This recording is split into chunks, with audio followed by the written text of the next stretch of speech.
बिस्मिल्लाहिर्रहमानिर्रहीम अस्सलाम वालेकुम माय डियर स्टूडेंट्स। मैं हूं बाबर शहजाद और आज हम करेंगे इम्पॉर्टेंट रूल्स ऑफ डेरिवेटिव्स के इम्पॉर्टेंट रूल क्या हैं। याद रखें कि डेरिवेशन जो सेकंड चैप्टर है सेकंड ईयर का, उसका जो है वो डेरिवेटिव स्टार्ट करने से पहले पहले उसके कुछ रूल सीख लेते हैं ताकि आपको डेरिवेटिव जो है वो करते हुए कोई मुश्किल पेश ना आए।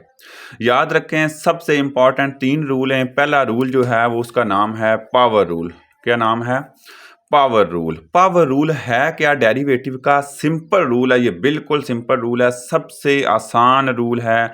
ये लगाना कब है आपने? जब आपके पास सिंगल वेरिएबल आ जाए। क्या आ जाए? Single variable. मतलब दो वेरिएबल अगर मल्टीप्लाई नहीं हो रहे, सिंगल सिंगल आ रहे हैं, लैदा आ रहे हैं, तो आपने पावर रूल लगाना है। और पावर रूल है क्या? Power rule d/dx। ये तो हम बता रहे हैं कि डेरिवेटिव लग रहे हैं किसी भी, फर्ज करें हम x ले रहे हैं, x की पावर n यहाँ पे कोई भी रैशनल नंबर हो सकता है कोई नेचुरल नंबर हो सकता है, कोई कुछ भी हो सकता है, चाहे वो फ्रैक्शन की हो या विदाउट फ्रैक्शन हो। तो पावर रूल है क्या? पावर रूल कहता है जो आपकी पावर है ना वेरिएबल की, वो शुरू में आ जाएगी। n है तो n शुरू में, और वेरिएबल लिखा रहने देना है आपने इसी तरह, और पावर में से एक कम। मेरी बात समझ आ गई या नहीं आई? पावर रूल है, पावर शुरू में n है या n की जगह पे कोई नंबर है, 2 है, 5 है, मैं एक एग्जांपल के थ्रू भी आपको समझाऊंगा। पावर शुरू में और पावर में से एक कम, n-1। यहाँ पे हमें नहीं पता कि n क्या है तो हमने जस्ट n-1 ही लिखा।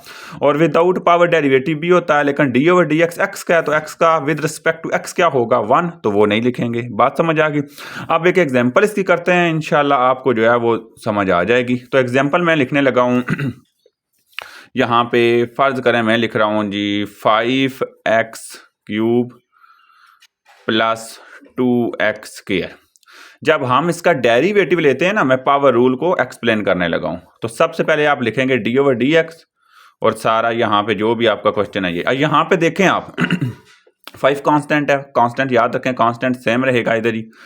अब वेरिएबल पे रूल अप्लाई होगा, और रूल क्या है? अब यहाँ पे मैं पावर रूल लगाने लगा हूँ 5।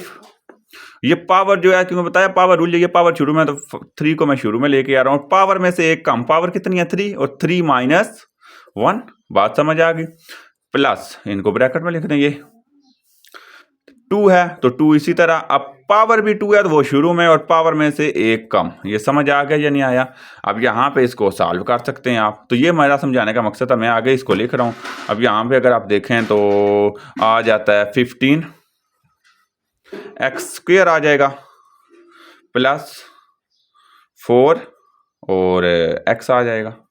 बात समझ आ गई या नहीं आई? ये है पावर रूल आपका। बात समझ आ गई? तो अब आता है आगे प्रोडक्ट रूल। दूसरा इंतहाई इंपॉर्टेंट रूल है प्रोडक्ट रूल। और प्रोडक्ट रूल आपने लगाना कब है? आपने प्रोडक्ट रूल उस वक्त लगाना है जब आपके दो वेरिएबल की बात कर रहा हूँ, वाज़ेह रहे, कांस्टेंट का डेरिवेटिव 0 होता है। याद रखें ये बात। जब आपके पास दो वेरिएबल मल्टीप्लाई हो रहे हो तो आपने कौन सा रूल लगाना है? Product rule. प्रोडक्ट रूल कहता क्या है? कोई से दो फंक्शन हो, फर्स्ट फंक्शन इसी तरह, मैंने एक्स और वाई लिए, जनरल क्वेश्चन भी हो सकता है, तो फर्स्ट फंक्शन एक्स इसी तरह, चाहे वाई ले लें या एक्स ले लें, कोई एक, इसी तरह डेरिवेटिव दूसरे का, फर्ज करें ये है दूसरे का डेरिवेटिव, प्लस आता है प्रोडक्ट रूल में, दरमियान में ये फार्मूले का साइन है। फिर पहला जो है उसका तो हम इसी तरह लिखा और दूसरे का डेरिवेटिव, अब दूसरा इसी तरह वाई पहले का डेरिवेटिव। मतलब दोनों का आपने डेरिवेटिव तो लेना है, लेकिन आपने एक बात याद रखनी है तरतीब से, पहला इसी तरह दूसरे का डेरिवेटिव प्लस दूसरा इसी तरह पहले का डेरिवेटिव। ये है प्रोडक्ट रूल। मैं एक एग्जांपल के थ्रू चलें इसको कोशिश करता हूँ समझाने की। तो यहाँ पे मैं अगर लिख दूँ आपका कि x, मैं एग्जांपल बता रहा हूँ आपको, फर्ज करें आपके पास कोई सा भी क्वेश्चन आ जाता है, मैं फॉर एग्जांपल थ्रू लिख रहा हूँ, आपके पास आ जाए x² y² आ जाता है, तो आपको कहता है कि ये डेरिवेटिव लें। तो आपने क्या करना है? आप x² इसी तरह, इसका डेरिवेटिव d/dx ऑफ y², कोई सा भी फंक्शन हो, प्लस y² इसी तरह, और पहले का डेरिवेटिव तो वो आ जाएगा x²। अब आपको पता है कि x² का डेरिवेटिव नहीं लेना, y² का पावर रूल लगाएं तो पावर शुरू में 2y, क्योंकि 2 माइनस 1 1, और y का लहदा से भी लेना है क्योंकि x यहाँ पे dx के लिहाज से ले रहे हैं, तो dy by D x separate आएगा, x का नहीं आता क्योंकि x के लिहाज से कर रहे होते हैं, प्लस वाई स्केयर इसी तरह, और एक्स स्केयर का डेरिवेटिव क्या होगा, पावर शुरू में 2 और पावर में से एक कम, तो 2 माइनस 1 करेंगे तो 1 आएगा, लिखें या ना लिखें, ये इस तरह सॉल्व होता है। बात समझ आ गई। अब यहाँ पे आपका लास्ट वाला जो आ गया वो है कोशेंट रूल। कोशेंट यही बात है, फ्रैक्शन से मतलब कि इसका यहाँ पे बनता है, तो आपने यहाँ पे लिखना है कि आपका जो है वो फ्रैक्शन अगर आ जाए वेरिएबल दोनों, तो आपने कोशेंट रूल लगाना है, और वो क्या है, कोशेंट रूल कहता है नीचे वाले का स्क्वायर, जो भी है y है ना, तो y का स्क्वायर, नीचे वाला ऊपर पावर के बगैर, मतलब ये पावर लिखी थी नीचे, तो इसका स्क्वायर लेना था, चाहे ब्रैकेट डालें या इसी तरह लिखें, ऊपर ये इसी तरह, और आगे आता है आपका डेरिवेटिव ऊपर वाले जो भी है, तो x है यहाँ पे, तो x का डेरिवेटिव, याद रखें प्रोडक्ट रूल में हमने प्लस लगाया था, कोशेंट रूल में माइनस आता है।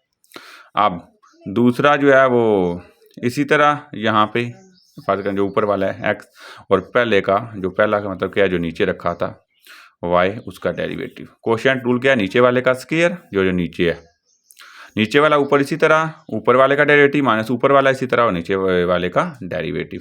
तो ये इस तरह सॉल्व करना है। और एक स्टेप जो मैं मेन बता रहा हूँ वो ये है कि कांस्टेंट का डेरिवेटिव क्या होता है, सी रिप्रेजेंट करते हैं कांस्टेंट को, याद रखें कांस्टेंट का डेरिवेटिव 0 होता है यहाँ पे, ये याद रखिएगा बात, क्योंकि कांस्टेंट कोई नंबर हो, फर्ज करें आपको कहे ना d/dx ऑफ 54 कोई नंबर दे दे अकेला, तो उसका डेरिवेटिव क्या होगा, 0, क्योंकि डेरिवेशन का तलक चेंजिंग से है, तो नंबर तो चेंज हो नहीं सकता। तो उम्मीद है आज आपका ये लेक्चर जो है वो पसंद आया होगा। फिर भी अगर किसी किस्म का कोई इशू हो तो ज़रूर पूछें, ज़िंदगी रही तो इंशाल्लाह नेक्स्ट वीडियो में जो है वो आगे इसी जो है कंसेप्ट को, डेरिवेशन को लेकर चलेंगे। ओके, अल्लाह हाफिज़।